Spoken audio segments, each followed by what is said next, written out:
And finally, new rule, sometimes bipartisanship isn't the solution, it's the problem. You might be surprised at how many times the far left and the far right, otherwise known as the right, actually work together to make a problem worse. For example, they both resist globalization. The far left because it can exploit workers, the far right because their country music station switched to Mexican.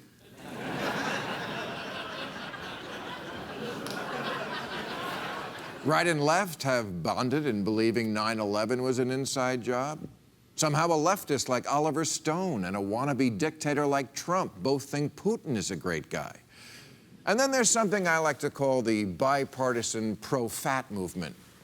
Despite the fact that obesity accounts for 18% of the deaths in America and a huge chunk of our health care bill, and is the main reason people wear sweatpants in public.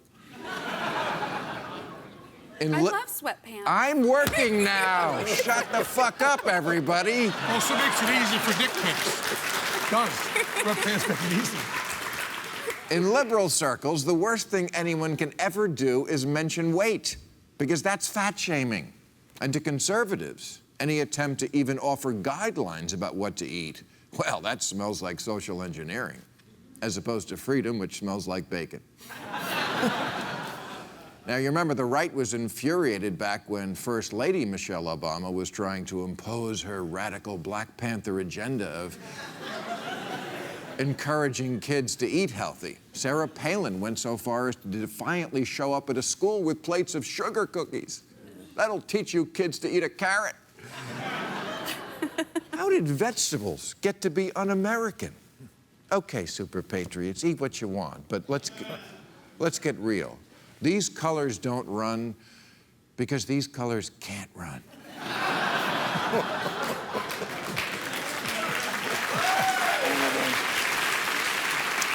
But the rotund right is not alone in promoting tolerance of a national health crisis. Back when they both had jobs, Steve Bannon was asked why Sean Spicer was spending less time in front of the camera, and he joked, "Oh, well, Sean got fatter."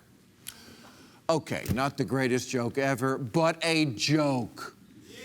Yeah. Not to Chelsea Clinton, it wasn't. She tweeted, "Fat shaming isn't a joke I find funny ever." Oh, Christ, even your mom knew when to fake a laugh.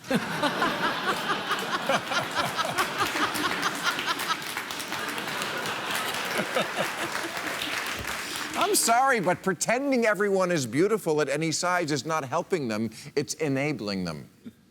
But among the shaming police, the most important message you can ever send an obese person is that your body is perfect just the way it is, prone on a gurney.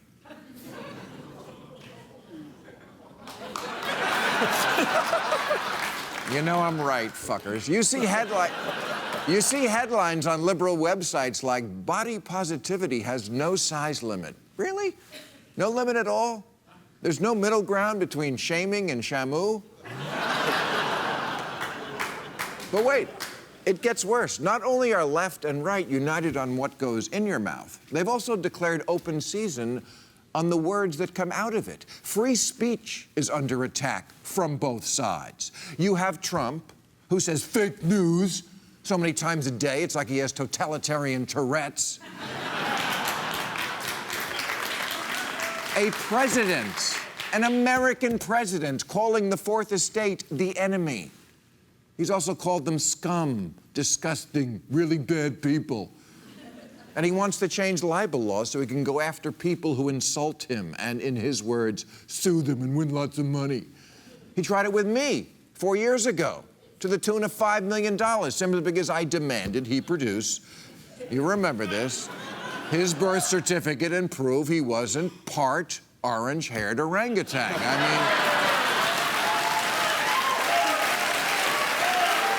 Hey. A lot of people were saying it. A lot of people were saying it. And then there's what's going on the left. Oh, we have our own anti-free speech brigade, which you might know by their other name, College. Where the most popular major these days is outrage, with a minor in canceling speaking engagements. Berkeley was the home of the free speech movement. Now it's enforcing speaking bans. That's like the Catholic Church enforcing an age of consent.